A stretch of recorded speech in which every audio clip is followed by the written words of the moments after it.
नमस्कार, मैं हूँ प्रशस्ति तिवारी। आप देख रहे हैं दैनिक द टाइम्स न्यूज चैनल। चलते हैं आज की खास खबर की ओर। जिलाधिकारी एवं पुलिस अधीक्षक ने शांति एवं कानून व्यवस्था के दृष्टिगत राजकीय ड्रमंड कॉलेज में मॉक ड्रिल का आयोजन कर आमजन को आपातकालीन परिस्थितियों के दौरान अपनाई जाने वाली सावधानियों, सुरक्षात्मक उपायों के प्रति जागरूक किया। पीलीभीत में आज जैसे कि आप जानते हैं पूरे भारतवर्ष में और उत्तर प्रदेश में भी किस प्रकार से रेड अलर्ट जारी किया गया, उसी को लेके आपात स्थितियों के लिए एक मॉक ड्रिल आयोजित किया गया, जिसका मल्टीपर्पज़ अवेयरनेस का और उसके अलावा तैयारी का हमारा वो था स्कोप, जिसमें सभी प्रशासनिक, पुलिस, मेडिकल, फायर की, एडमिनिस्ट्रेशन की, डिज़ास्टर की रिस्पांस की टीमें सारी सम्मिलित थी। इसके अलावा हमारे जो बच्चे थे, जो एनसीसी के कैडेट्स थे, जो हमारे विभिन्न संगठन हैं, वो सब इस समय शामिल थे।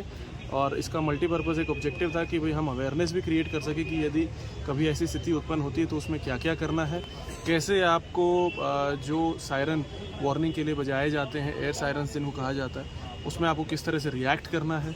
उस रिएक्शन के बाद यदि कोई इंजर्ड है, कहीं फायर लगी है, कहीं किसी को प्राथमिक या सेकेंडरी मेडिकल उपचार की आवश्यकता है, तो उसके लिए किस तरह हमारी टीमें काम करेंगी।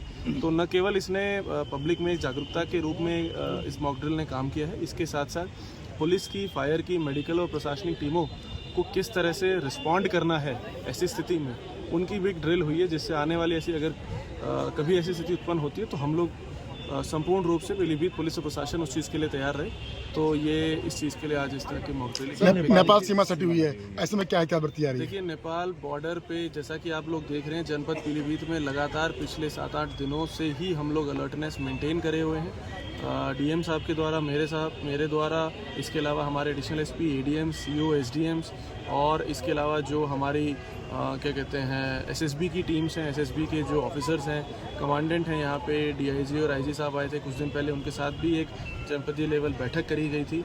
तो लगातार हम लोग बॉर्डर्स को अपने मॉनिटर कर रहे हैं, हमारी टीम्स मॉनिटर कर रही हैं। Joint patrolling with Nepal armed police force is also being done by us.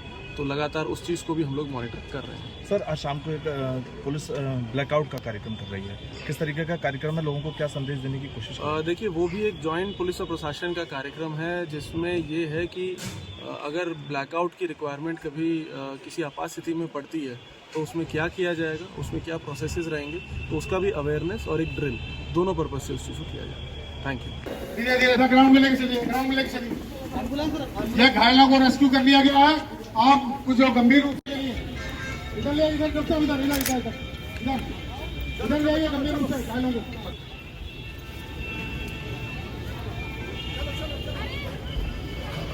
Fire brigade team अपना काम कर रही है। पट्टी बांधो शाबाश।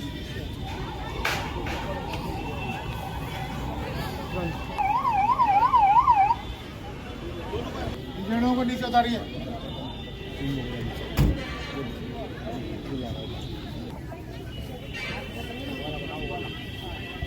फायर फाइटर भी रेस्क्यू में घायल हुआ है, इसको भी उपचार दे। पट्टी कर दो, ये इसके जल गया थोड़ा सा हिस्सा है, पट्टी कर, जल्दी करो, पट्टी कर, थोड़ा जल गया इसके हाथ पे।